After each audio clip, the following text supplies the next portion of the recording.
Hello everyone, स्वागत है आप लोग का हमारे यूट्यूब चैनल स्टूडेंट क्लास में। आज के इस वीडियो में हम बिहार पैरामेडिकल एग्जाम 2024 के लिए हिंदी के जो है कारक यानी केस चैप्टर के जो है सारे सबसे पहले जो सब्जेक्टिव है इसको समझने वाले हैं, क्योंकि सब्जेक्टिव से आपका ऑब्जेक्टिव बनता है।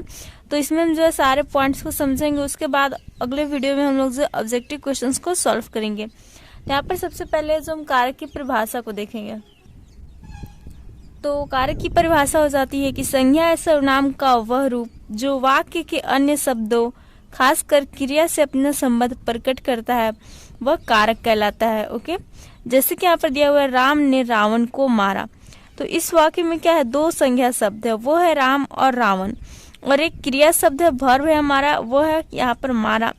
और दोनों संज्ञा शब्दों का आपस में तो संबंध है ही, और मुख्य रूप से उनका संबंध जो क्रिया है वह मारा से है। जैसे कि रावण को किसने मारा, तो राम ने, और राम ने किसको मारा, तो रावण को। ओके, तो यहाँ पर जो मारने की क्रिया है वह राम ही कर रहा है, यानी कि राम ने अगर हम करें तो यहाँ पर कर्ता कारक का बोध हो रहा है, और मारने की क्रिया का फल रावण पर पड़ता है, तो रावण को कर्म कारक को यहाँ पर जो है प्रकट करता है। यहाँ पर बताया जाए स्पष्ट है कि करने वाला कर्ता कारक हुआ, और इसका चिन्ह जो है वह ने है, और जिस पर फल पड़ा वह कर्म कारक हुआ, और इसका चिन्ह को है। तो आगे हम यहाँ पर कारक के जो भेद को देखते हैं, तो यहाँ पर देख सकते हैं कि यहाँ पर कारक के भेद दिया हुआ है कि हिंदी में जो कारक के 8 भेद होते हैं, कि ये सारे क्वेश्चंस भी आपके आते हैं एग्जाम में। तो अगर यहाँ पर देख सकते हैं प्रथमा, द्वितीय, तृतीया, चतुर्थी, पंचमी, षष्ठी, सप्तमी और अष्टमी दिया हुआ है विभक्ति। और कारक की बात करें तो यहाँ पर कर्ता के साथ जो कारक चिन्ह जाता है वो ने हो जाता है, कर्ता ने, और कर्म का हो जाता है को, और करण से या फिर द्वारा, और संप्रदान को के लिए, आपादान से, संबंध का के की, और अधिकरण में पर, और संबोधन है अरे आदि। तो अब हम बारी बारी से इन सारे जो कर्ता, कर्म, कारण, संप्रदाय जो कारक के भेद है इनके बारे में जो डिटेल्स देखेंगे कि ये जो है इनको हम कैसे पहचानेंगे। तो यहाँ पर जो हमारा दिया हुआ सबसे पहले कर्ता कारक की, तो जो काम यानी कि क्रिया करता है उसे उस क्रिया का कर्ता कारक कहते हैं, और इसका चिन्ह जो होता है वो ने होता है। जैसे कि राम खाता है, या फिर जो यहाँ पर शून्य विभक्ति है, और राम ने खाया, तो इसमें जो ने विभक्ति यहाँ पर है। तो दोनों वाक्य से स्पष्ट है कि खाने का काम राम ही कर रहा है, लेकिन पहले वाक्य में जो ने चिन्ह है वह लुप्त है, या कहें तो छिपा हुआ है, परंतु दूसरे वाक्य में कर्ता का जो ने चिन्ह है वह स्पष्ट हो रहा है। तो कर्ता का चिन्ह क्या हो जाता है, ने हो जाता है। जैसे राम ने खाया पूछा जाएगा इसमें कौन सा जो है कारक का विभक्ति है, वो हो जाएगा कर्ता कारक का। नेक्स्ट यहाँ पर दिया हुआ है हमारा कि जो ने चिन्ह है इसका प्रयोग कहाँ कहाँ होता है। तो दिया हुआ कि जब क्रिया सकर्मक हो तब सामान्य भूत, आसन्न भूत, पूर्ण भूत, संदिग्ध भूत और हेतु मध्य भूत कालों में कर्ता के ने चिन्ह का प्रयोग होता है। यानी कि जो भूत काल है उनके जो इतने सारे जो टाइप्स होते हैं, प्रकार होते हैं। तो सामान्य भूतकाल में जैसे कि उसने रोटी खाई है, इसमें ने चिन्ह का प्रयोग हुआ। आसन्न भूत जो है इसमें उसने रोटी खाई है। पूर्ण भूत हो गया उसने रोटी खाई थी। संदिग्ध भूत हो गया उसने रोटी खाई होगी। और हेतु मत भूत हो गया कि उसने रोटी खाई होती तो पेट भरा होता। इन सारे में जो ने चिन्ह का प्रयोग होता है सब भूतकाल के प्रकार है।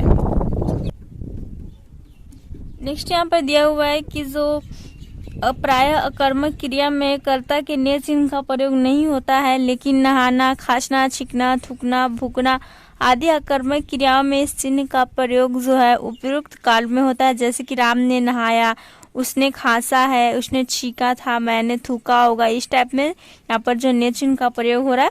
नेक्स्ट बताया जा रहा है कि जब कर्मक क्रिया सकर्मक बन जाती है तब इस चिन्ह का प्रयोग उपयुक्त कालों में होता है। जब अकर्मक क्रिया जो सकर्मक क्रिया बनेगी तो इसका यूज होगा। जैसे कि उसने बच्चों को रुलाया, मैंने कुत्ते को जगाया था, मैंने बच्चों को हंसाया है, उसने बिल्ली को सुलाया होगा। नेक्स्ट पॉइंट हमारा कि ने चिन्ह का प्रयोग कहाँ कहाँ नहीं होता। अगर बात करें तो वर्तमान काल और भविष्य काल में इस चिन्ह का प्रयोग नहीं होता है। जैसे कि वह खाता है, वह खेलेगा, वह खा रहा है, मैं लिखता रहूंगा, ये वर्तमान काल के सेंटेंस है। भविष्य काल के इसमें जो है ने का प्रयोग नहीं होता है। नेक्स्ट हमारा पूर्वकालिक क्रिया में इस चिन्ह का प्रयोग नहीं होता है। जैसे वह पढ़कर खाया, वह नहाकर खाया, नेक्स्ट हमारा कुछ सकर्मक क्रियाएं, बोलना, बकना, भूलना, समझना, इन सभी में जो भूतकालिक प्रयोग में इस चिन्ह का प्रयोग नहीं होता है। जैसे कि वह मुझसे बोली या वह मुझे भूला, श्याम गाली बका है, वह नहीं समझा, इन सारे में जो ने चिन्ह का प्रयोग नहीं होता। नेक्स्ट हम देखते हैं कर्म कारक के बारे में। तो यहाँ पर बताया जा रहा है कि कर्ता द्वारा संपादित क्रिया का प्रभाव जिस व्यक्ति या वस्तु पर पड़े उसे कर्म कारक कहते हैं, और इसका चिन्ह जो है वह को होता है। जैसे कि उसने बाघ मारा है या फिर जीरो विभक्ति है, या उसने शेर को मारा है, ओके, तो कर्म का चिन्ह क्या हो जाता है, को हो जाता है। और यहाँ मारना क्रिया का फल जो है वह बाघ और शेर पर पड़ता है, तो बाघ और शेर को हम लोग जो है कर्म कारक है। और बाघ के साथ को चिन्ह छिपा है, लेकिन शेर के साथ यह चिन्ह स्पष्ट है। इस चिन्ह का प्रयोग जो द्विकर्मक क्रिया रहने पर भी होता है, तो वो क्या होता है, तो यहाँ पर हम देखते हैं। तो यहाँ पर एग्जाम्पल दिया हुआ है, जैसे कि मैं सोहन को हिंदी पढ़ाता हूँ, तो सोहन और हिंदी जो यहाँ पर दो कर्म हो गए। और वे सुरेश को तबला सिखाते हैं, तो सुरेश और तबला जो है दो कर्म हो गए। और यहाँ पर देख सकते हैं कर्म कारक का जो चिन्ह को है यहाँ पर यूज हुआ है। नेक्स्ट हम करण कारक की बात करें, तो जो वस्तु क्रिया के संपादन में साधन का काम करे उसे करण कारक कहते हैं। तो करण कारक और जो अपादान कारक है, इसमें जो है स्टूडेंट्स को बहुत ज़्यादा कंफ्यूजन होता है। तो करण कारक हम किसे कहते हैं, तो जो साधन का काम करे, जो है जैसे कि हमारा जो साधन में यूज उसको साथ जो है यूज हो, तो उसे हम लोग करण कारक कहते हैं। इसका चिन्ह से और द्वारा होता है। जैसे कि मैं कलम से लिखता हूँ, तो कलम को क्या पकड़ कर लिखता हूँ, ओके। और वह चाकू द्वारा काटता है, तो चाकू द्वारा काटता है कैसे, चाकू को पकड़कर चाकू की हेल्प से काटता है, कलम की हेल्प से लिखता है। तो इसके लिए हमारा जो जब इस टाइप का से रहेगा, तो यहाँ पर हमारा जो है द्वारा रहेगा, तो हम करण कारक का यूज करेंगे। आपको बताया जा रही है वस्तु क्रिया संपादन में साधन के रूप में वो प्रयुक्त हो रही है, यानी कि करण कारक में जो होता है कि जो है अलग अलग हो रहा है, ये नहीं होता। इसमें जो हम लोग साधन के रूप में यूज करते हैं। नेक्स्ट यहाँ पर हमारा जो संप्रदान कारक, तो जिसके लिए कोई क्रिया काम की जाए उसे संप्रदान कारक कहते हैं, यानी किसी के लिए किया जाए। इसका चिन्ह को और के लिए है। जैसे कि मोहन ने सोहन को पुस्तक दी, मोहन ने सोहन के लिए पुस्तक खरीदी। तो ये जो कोई काम जो है क्रिया की जाए उस किसी के लिए, तो यहाँ पर जो है संप्रदान कारक कहलाता है। यहाँ देने और खरीदने की क्रिया जो सोहन के लिए, अतः सोहन को और सोहन के लिए जो है वह संप्रदान कारक है, ओके। नेक्स्ट यहाँ पर अपादान कारक की बात करें, तो अगर क्रिया के संपादन में कोई वस्तु अलग हो जाए तो उसे अपादान कारक कहते हैं। अभी हमने बात की, इसमें क्या होगा, कोई वस्तु जो अलग हो जाएगा, इसका चिन्ह जो है वह से होता है। जैसे पेड़ से पत्ते गिरते, तो यहाँ पे पेड़ से अलग हो रहा है, ओके।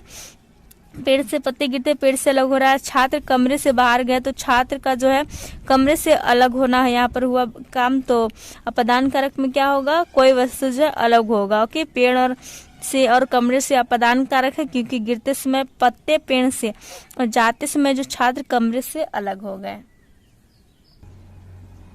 नेक्स्ट यहाँ पर हमारा संबंध कारक, तो जिस संज्ञा सर्वनाम से किसी वस्तु का संबंध जान पड़े उसे संबंध कारक कहते हैं। जैसे कि चिन्ह है का, के और की, ओके। जैसे कि मोहन का घोड़ा दौड़ता है, मोहन के घोड़े दौड़ते हैं, मोहन की घोड़ी दौड़ती है। तो यहाँ पर मोहन का, मोहन की है, के है, का, की, के, क्या करे, किसी वस्तु का जो संबंध बता रहा है किससे, यहाँ पर बताया जाए। देख सकते हैं का घोड़ा, के घोड़े और की घोड़ी का संबंध मोहन से है। इसमें क्रिया से संबंध ना होकर वस्तु या व्यक्ति से रहता है। नेक्स्ट यहाँ पर हमारा अधिकरण कारक, तो जिससे क्रिया के आधार का ज्ञान प्राप्त हो उसे अधिकरण कारक कहते हैं। इसके लिए चिन्ह जो है में और पर होता है। जैसे कि शिक्षक वर्ग में पढ़ा रहे हैं, महेश छत पर बैठा है, यानी कि आधार का ज्ञान प्राप्त होता है। जैसे शिक्षक वर्ग में पढ़ा रहे हैं, महेश जो है वो छत पर बैठा है। यहाँ वर्ग में और छत पर जो अधिकरण कारक है, क्योंकि इनसे पढ़ाने और बैठने की क्रिया के आधार का ज्ञान होता है, ओके। नेक्स्ट हमारा लास्ट है संबोधन कारक, तो जिस संज्ञा से किसी के पुकारने या संबोधन का बोध हो उसे हम लोग जो है संबोधन कारक कहते हैं। इसका चिन्ह हो जाता है हे, अरे, ए इत्यादि। जैसे कि हे ईश्वर मेरी सहायता करो, यहाँ पर किसी को पुकारना, संबोधन का बोध हो रहा है। और अरे दोस्त जरा इधर आओ, यहाँ पर भी जो है पुकारने का बोध हो रहा है, इसलिए क्या हो जाएगा, संबोधन कारक हो जाएगा। यहाँ पर हमने जो है कारक की 8 विभक्तियों को देख लिया, और साथ में जो है इन सभी कारक के जो टाइप्स है इन सभी को जो एक एक कर समझ लिया है। तो आज का हमारा वीडियो समाप्त होता है, और अगले वीडियो में हम जो इसके सारे ऑब्जेक्टिव क्वेश्चन को करेंगे। तो चैनल पर अगर नए हैं चैनल को जरूर सब्सक्राइब कर लें। वीडियो पसंद है तो वीडियो को लाइक करें, दोस्तों के साथ शेयर करें। Thanks for watching video.